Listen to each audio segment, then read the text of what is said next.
Tetris Plus was released on the original PlayStation and SEGA Saturn back in 1996, with a Game Boy port released in 1997.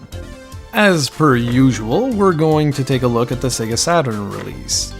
This game is pretty infamous as it was critically panned by just about every media outlet back in '96. People thought it was a quick cash-in on the Tetris franchise, but today, 20 years later, it's highly regarded as a great entry in the series and a must-have on the Saturn. It's also notable for being the first commercially successful Tetris game released on multiple platforms and not exclusive to a Nintendo platform. There's not very much to say about the game, to be perfectly honest. Everyone knows Tetris and how it works. Your mission is to clear as many lines as possible before the speed increases to the point where you don't have time to think anymore and the blocks just fill the screen.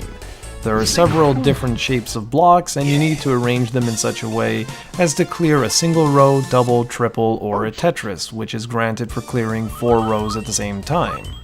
If you're a fan of classic Tetris, you'll be pleased to know that the classic version of the game is included here, and you can spend hours upon hours playing it. There's also the classic versus mode, where you can go head-to-head with a friend. So the big draw of Tetris Plus was the inclusion of a new mode, a puzzle mode. Wrapped around the silly storyline about a professor and his assistant trying to make their way through a wide array of different real-world locations, they need to solve puzzles in order to progress and find treasure. The professor is always in some sort of situation whereby the exit is just below him, and you need to clear blocks in such a way that you allow him to fall to the level below.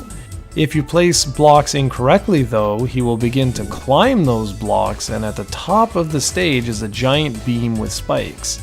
Every so often it starts to lower one level at a time, thereby forcing you to act fast. Now you can raise the spikes by clearing 3 or 4 rows at a time.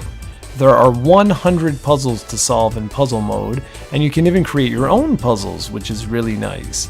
Then you can invite some friends over and challenge them to complete your puzzles, or switch things up and play through the versus mode. The audio-visual presentation is very basic, and it's one of the reasons why people bashed the game so much back in '96. Today, yes, they look simplistic, but they do the job. The game certainly has its own charm, and I really enjoy playing this one from time to time. The good news is that if you like what you're seeing here, you can pick this one up for really cheap these days. The game goes for about $10 and under, depending if you can find an online auction. I say ignore the critics on this one and give it a try. It's fun, and that's all that matters.